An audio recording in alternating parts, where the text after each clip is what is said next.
here's SpongeBob smashing into the Krusty Krab. And here's the time SpongeBob released a horde of killer jellyfish to destroy the town. Would you care to say a few words? Hi, Mom. Hi, Dad. Hey, Dr. Swain. Hey, Jennifer. Might be known for flipping patties, but the little sponge does a good job flipping boats and buildings, too. So today, we're gonna comb through all the times SpongeBob brought mayhem and destruction to figure out how much damage he's caused to Bikini Bottom. Starting with the time SpongeBob had to take his boating test. He's not exactly known for being a good driver. He almost has a nervous breakdown as soon as he steps foot into a boat. First thing is start. SpongeBob, relax. It's only the boat. Well, that does not bode well, does it? Okay, we turn the boat on. What's next? Floor it? Yes. No, don't floor it. Floor it? Okay, floor it.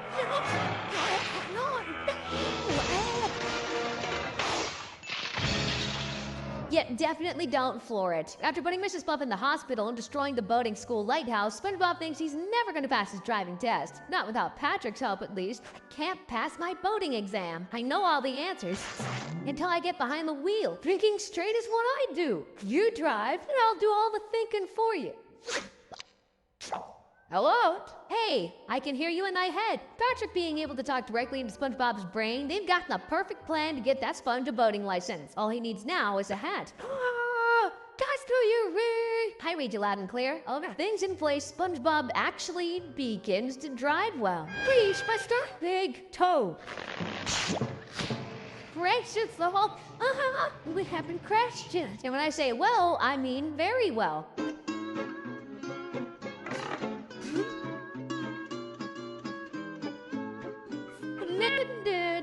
Wonderful. Hey, who knew Patrick was this good of a driver? The good times soon stop, though, when Mrs. Puff jokingly suggests SpongeBob is cheating, and he realizes what he had bad have done. So much so that his old habits come swinging on back. Yes, but that would be cheating. I'm cheating. I'm cheating. What's that, dear? I think I am cheating. I do have an antenna under my hat. It's all true. I'm cheating. I'm sorry, Mrs. Bob. She's not cheating.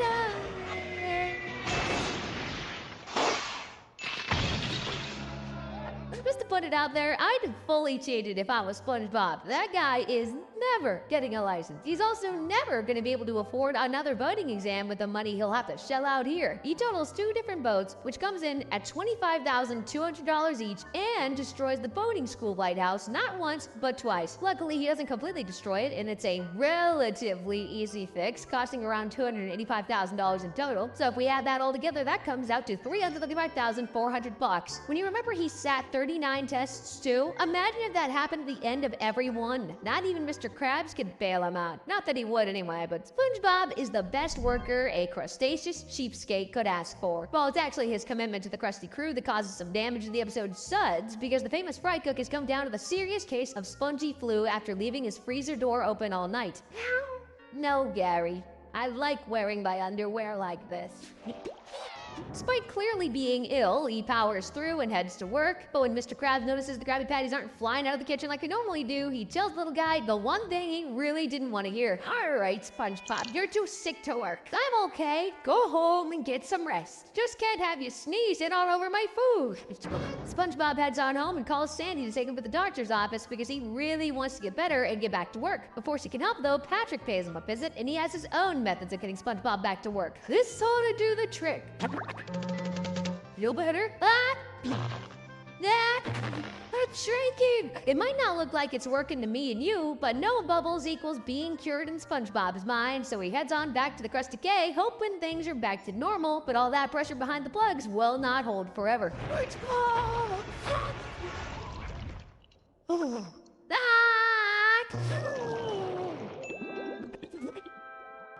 Oh, that's the way, SpongeBob. Want to go back to work so bad that you trashed the joint. Not only would this soapy stunt cost SpongeBob his job, but it also cost him $389,600 in damages to get the place rebuilt. After all, the Krusty Krab is the finest eating establishment ever established for eating. We've just seen how much SpongeBob loves work. Well, in the episode Employee of the Month, he's been Employee of the Month for 26 straight months, and he thinks Squidward is going to scam him out of number 27. No! How could I have let the quality of my work slipped so bad.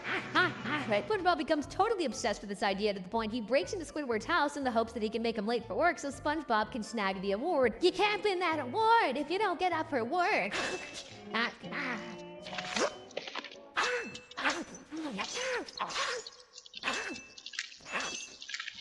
Stop it, SpongeBob. Couple of questions here. Have you ever seen SpongeBob this possessed? And why does Squidward have that many alarm clocks? No wonder he's always tired. The pair end up putting themselves in a race to get to work the next day and win over Mr. Krabs. Look at him watching me. You're not leaving before me. But a simple race soon turns into utter insanity.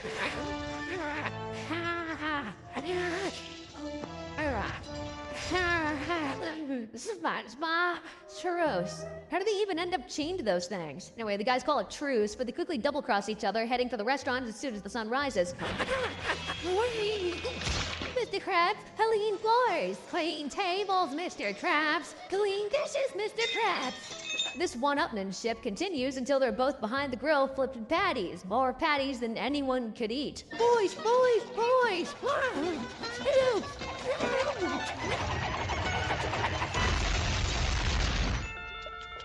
Now, no one's gonna be Employee of the Month because they haven't got a workplace to go to anymore. Hey, at least Krabs can't complain about having willing staff. This is a little bit more expensive than the last Krusty Krab catastrophe because we've also got to factor in the broken alarm clocks, dishes, and the cleanup of the raining patties. So if we take that $389,600 from last time and add another, say, $9,450 on top, SpongeBob's obsession with being the best employee would drain his wallet to the tune of $399,050. Now, I'm not even joking when I'd say he'd probably have to pay that to make sure he got the award. Things start to ramp up now as we come to the episode Hall Monitor, where SpongeBob's in the middle of one of his boating lessons when Mrs. Puff realizes she needs to appoint a new hall monitor. You mean, no, Tina, Ralph.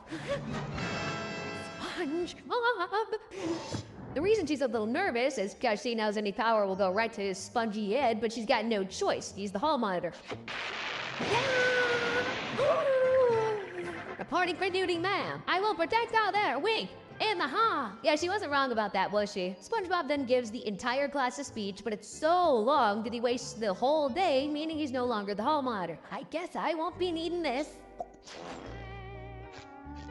SpongeBob, I can at least let you wear it. Thanks, Mrs. Puff. Letting SpongeBob loose with that much pretend power is gonna cause some chaos, and it's not long before he's putting that theory into action, and it goes just as well as you'd expect. Broken traffic lights. After causing a mile-long pile-up, SpongeBob then turns his attention to protecting a couple from an open window. I'm the open window maniac. Breaking into someone's home because they've left their window open and you want to show them the danger is pretty wild. Wild enough to grab the attention of the local news. Maniac, car wrecks, break-in. Who better to bring this maniac to justice than Hall Monitor? Ah, frick, he doesn't get it, does he? Instead of connecting the dots, SpongeBob hires Patrick to team up with him to chase down the maniac. While SpongeBob's scoping out the area, a couple of police officers stop by and question Patrick. We're looking for the maniac. This man? It's the maniac! Calm down, son. It's just a drawing. The SpongeBob couldn't work it out. I don't know why we thought Patrick could. Instead, Pat starts to get really scared and calls SpongeBob back in case the maniac shows up. He's gonna be in for a shock when Sponge shows up.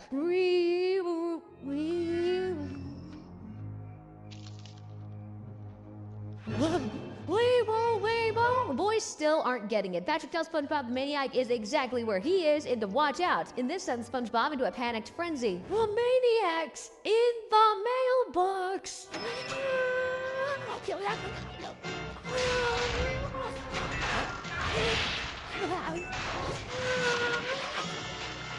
SpongeBob eventually realizes he's the maniac and is arrested for his whirlwind of destruction across town. While Mrs. Puff ends up taking most of the blame, but he's not getting off that easy with me. SpongeBob caused us an 11-car pileup, and with the price of an average car coming in at about $25,200, that would cost SpongeBob $277,200. But then you got the damage he causes to the streetlight, the mailbox, the fence, and the fact that he destroys 4 houses, which would be a further $1.62 million. A bit of power in a uniform has cost SpongeBob a grand total of $1,898,350. Let's just hope Mrs. Puff isn't looking for a library assistant next week. Throughout the show's history, if there's one thing SpongeBob has destroyed more than anything, it's poor old Squidward's house, if not his mental state. Like the time SpongeBob and Patrick bought some reef blowers. Now,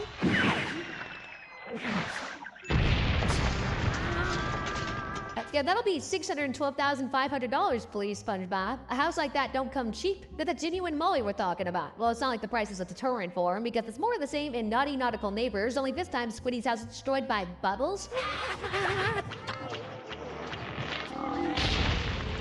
I should just walk away right now.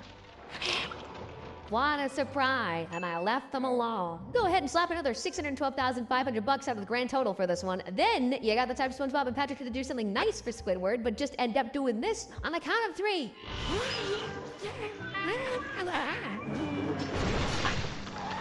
Don't worry, Squidward isn't getting away with just a broken window, oh no. You know the drill by now, another $612,500. But the next time SpongeBob brings carnage to Squidward's doorstep is in the episode Man Ray Returns, where he, along with Patrick, pretends to be Mermaid Man and Monocle Boy to battle against the returning Man Ray in Squiddy's home. Surrender, Man Ray! Prepare to be framed! Walls vaporized! They seem able to destroy just about anything other than the person they're trying to get.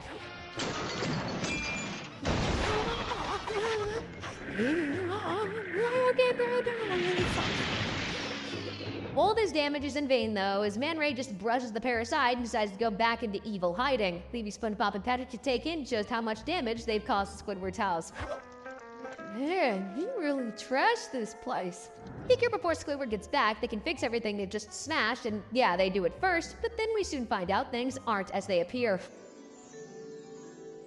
Home sweet.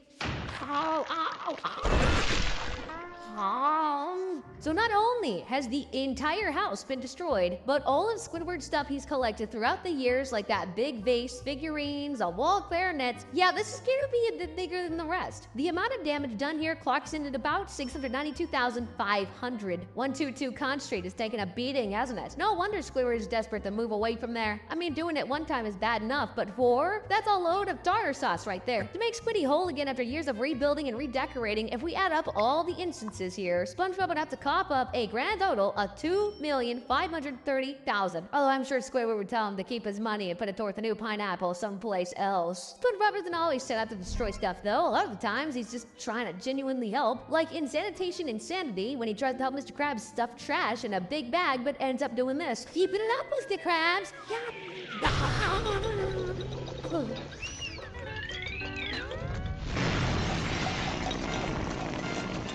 I mean, sure, Krabs could have gotten a new trash bag, but SpongeBob also didn't have to start swimming in the stuff. The health inspectors show up and dish out the punishment to the Krusty Crew. They gotta go around town as garbage men collecting the trash they rain down in the city. Well, I say they, I really just mean SpongeBob and Squidward.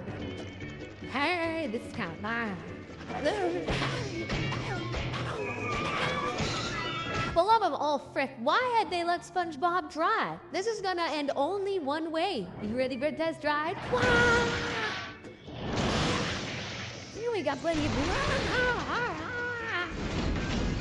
After that rampage, SpongeBob and Squidward actually do a pretty good job of clearing out Bikini Bottom, but when Patrick refuses to hand over his trash, the boys make garbage mecha suits to battle, ending with them leaving the town just as dirty as it was before. That's fine!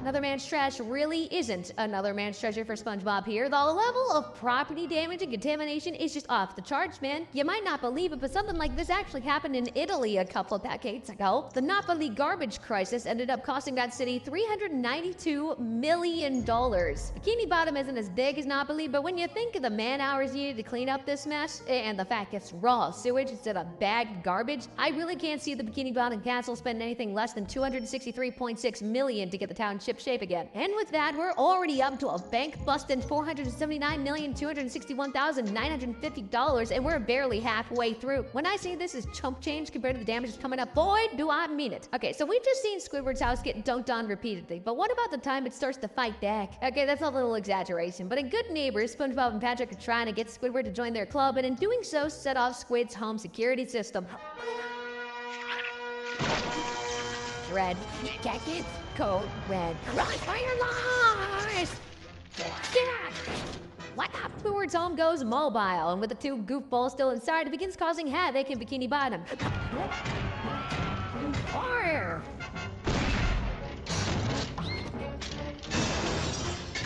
pair managed to turn the system off, but the damage is already done. Speaking of which, they can't help but wreck Squid's house again, and I guess for old time's sake, it's only small, but a door's a door. Mr. President Shaw, we just wanted to get out of my house. Now this is gonna cost a lot, when even in the episode, SpongeBob is given a court notice that he'll be doing community service for the rest of his life to pay off the damage to the city. Luckily, only a quarter of the city was attacked, and considering a town of Bikini Bottom's size would have like 20,000 buildings, at most 5K buildings were damaged. The average cost of a general building in Hawaii, which is the closest real place to SpongeBob, is also right around the 170,000 mark, so if we do a bit of quick maths, that's $850 million. They definitely gotta add in the tank, as well as adding a few extra dollars on top for things like cars, other infrastructure I'm not gonna bother discussing. So we're gonna go ahead and say this spree of damage will cost SpongeBob somewhere right around $880 million. Maybe this'll be the lesson he needs to leave Squidward's house the hell alone. No, it won't be. It's not a super sophisticated security system that destroys Bikini Bottom next. Instead, it's actually this little guy. Hey, little fella.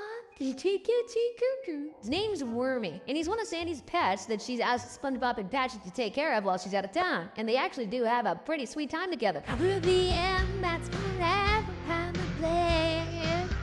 Five more, give me say goodbye. But that all soon comes to a close when Wormy stops being a worm and begins changing, because he's a caterpillar.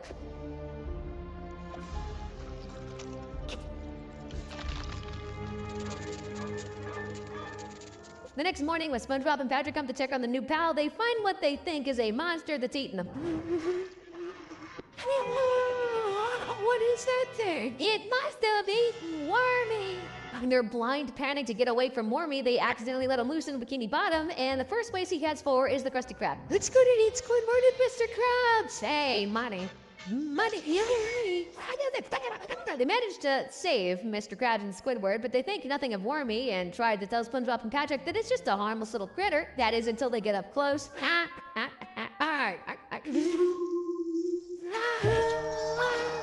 Squidward, it ate them, and there it goes. Speaking of the harmless butterflies on a rampage, SpongeBob and Patrick whip up Bikini Bottom into a frenzy. There's a flying monster that's going to eat you.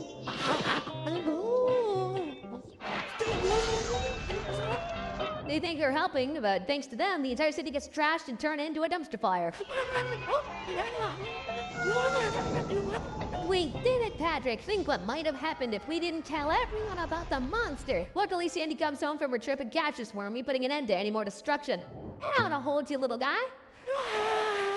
Sandy caught the monster. I didn't know I'd been missed so much. Sure, the damage wasn't exactly done by SpongeBob, but it was 100% caused by him. Now, if Sandy hadn't come home, there might have been nothing left of Bikini Bottom to save. The town wasn't fully destroyed, probably only a few thousand extra buildings taken down in the last entry. So if we use that as a baseline, the full extent of the damage for Wormy comes out to $987,762,235. If only SpongeBob and Patrick understood metamorphosis. It's not too long ago that we saw the streets of Bikini Bottom filled with trash. Well, in Triton Trouble, SpongeBob causes it to be filled with ice cream. It all starts when he accidentally picks up Neptune's trident and assumes it's his usual spatula. I wish this lettuce and tomato would just cut themselves up. Let's do this. Cut you up good, girlfriend. Sure, it looks cool, but in the hands of someone who hasn't gotten a clue of what they're doing, that thing is dangerous, especially when it makes demon patties.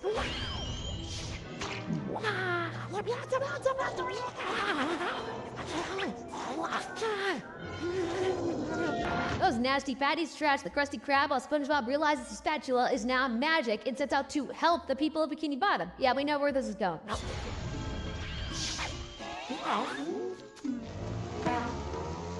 Let's see how you like getting mowed. If unleashing giant sentient kelp wasn't bad enough, SpongeBob runs into Patrick and sees he's just dropped his ice cream, so now the powerful Sponge tries to fix it for him by unleashing this. No ice cream, geyser! Patrick can't control the flow that frosty, and the liquid ice cream starts to seep into town. The creamy delicious, huh? SpongeBob, of course, tries to undo the damage, but I'll give you one guess as to how that goes. Stop, ice cream, stop! I just made it worse. Luckily, the town is saved when Neptune shows up and seals the ice cream hole. Turns out he had SpongeBob's real spatula all this time.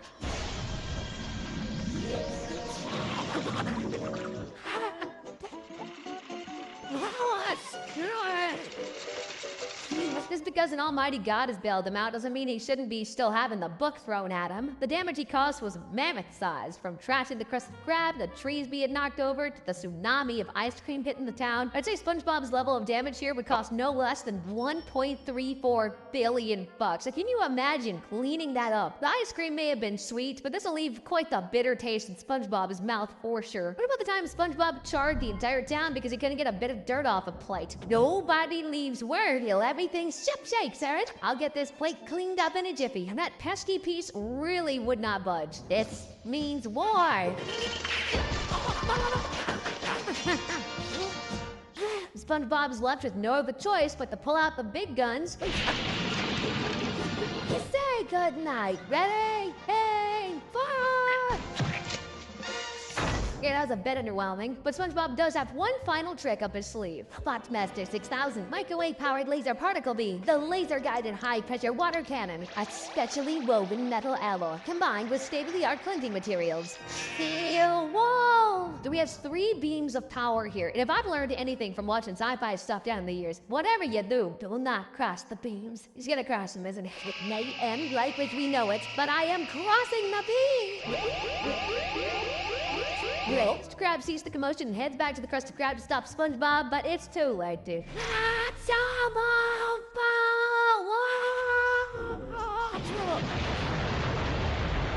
SpongeBob blasts the town to Kingdom Come, but I know what you're all thinking. Did he at least clean the plate? Oh, this time you done it, boys!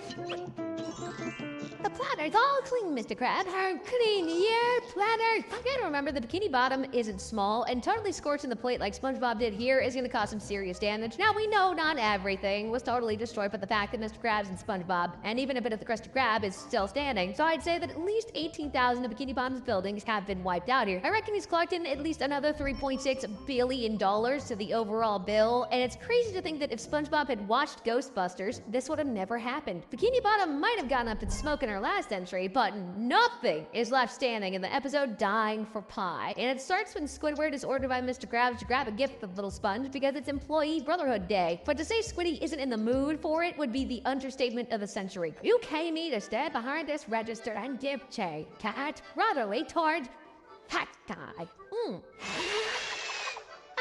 But with Krabs breathing down his neck and his job on the line, Squidward is forced to take part. But what can he get in SpongeBob as a gift? How about some stolen bomb pies from pirates? I'm not kidding. So he takes the explosive to Mr. Krabs to give it a little test. This would go great with some milk. Whoop. You tried to kill me over a little new age management, eh? While Mr. K and Squidward recover from the blast, SpongeBob has had time to pick up the gift and take a bite himself. That's where you left it? It's not there. Hey guys! Thanks for the pie, Squidward! You had to kill him. According to Mr. Krabs, SpongeBob only has until sunset before the pie hits his lower intestines and he blows up. So Squidward, to be fair to him, takes a stand and decides to give SpongeBob one heck of a last day under the sea, completing Sponge's bucket list. You sure you should be hoping it like that?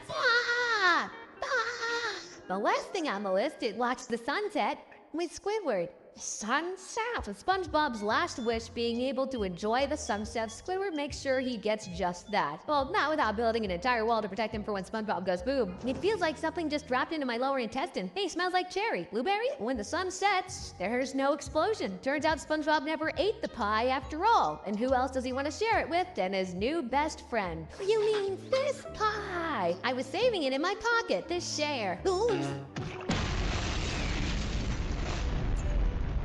The whole town is blown to smithereens because SpongeBob didn't watch his step. I mean, to be fair, he didn't know it was a bomb pie, but gotta blame someone, and I'm blaming him.